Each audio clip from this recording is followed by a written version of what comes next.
Welcome. Today, we are going to pull back the curtain on a really complex world, the world of long-term financial promises. We're talking pensions, life insurance, the kind of things that have to hold up for decades. How in the world is that even possible? Let's find out. So let's just start with the big central question right off the bat. How does a company promise to pay you a pension in, say, 2074 and actually know for sure that the money's going to be there? I mean, think about it. They're trying to hit a moving target decades into the future, wrestling with huge economic shifts, changes in how long we all live, and literally 1,000 other things that could go wrong.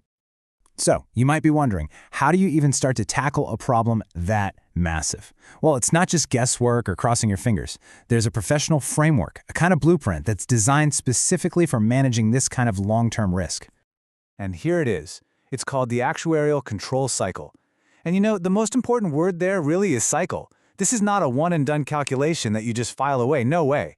It's a continuous loop of modeling, checking your results against what's actually happening, and then constantly refining your approach because, well, the future is always changing. When you boil it down, it's a pretty simple, logical process. First, you get super specific about the problem you're trying to solve. Then, you design a product or a strategy to actually solve it. And then, and this is the crucial part, you never stop watching. You constantly monitor how it's all performing out in the real world, and you feed that information right back into the model to make it smarter. But that framework, as logical and neat as it sounds, immediately runs into a huge complication.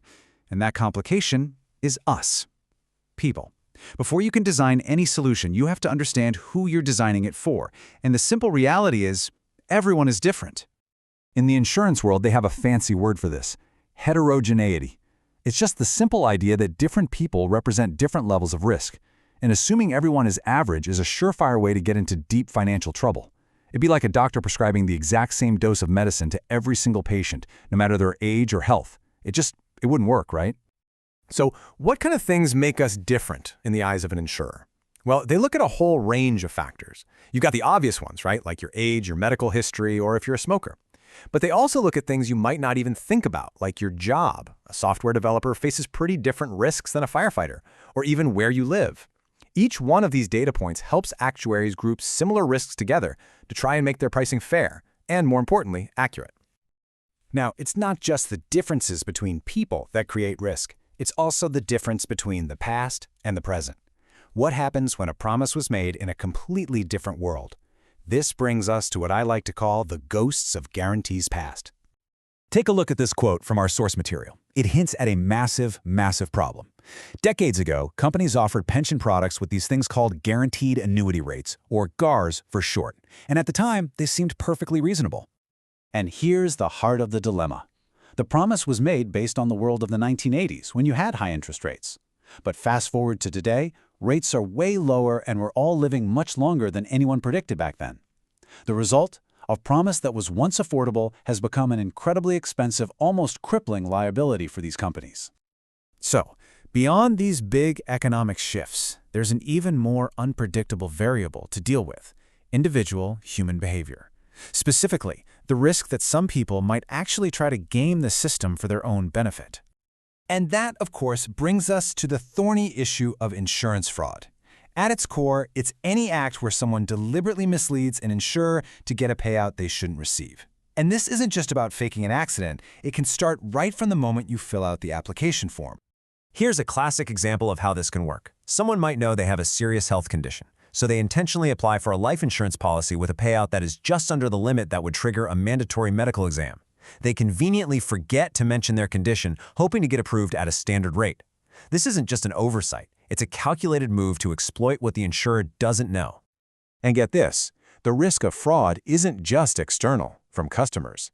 The risk is so pervasive that there's a whole category of insurance designed to protect a company from its own employees. It's called fidelity guarantee insurance. The fact that this even exists tells you just how seriously this risk has to be managed from literally every single angle. Okay, so you've got all these crazy risks flying around. Market changes, human differences, outright deception. How do companies build a reliable defense?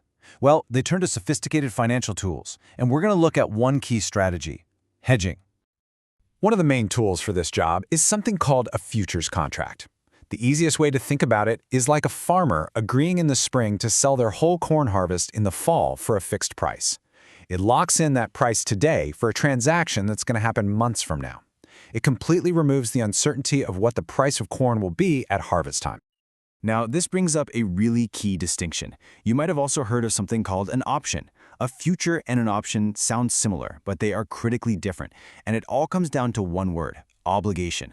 With a futures contract, you have to complete the deal. It's a binding obligation.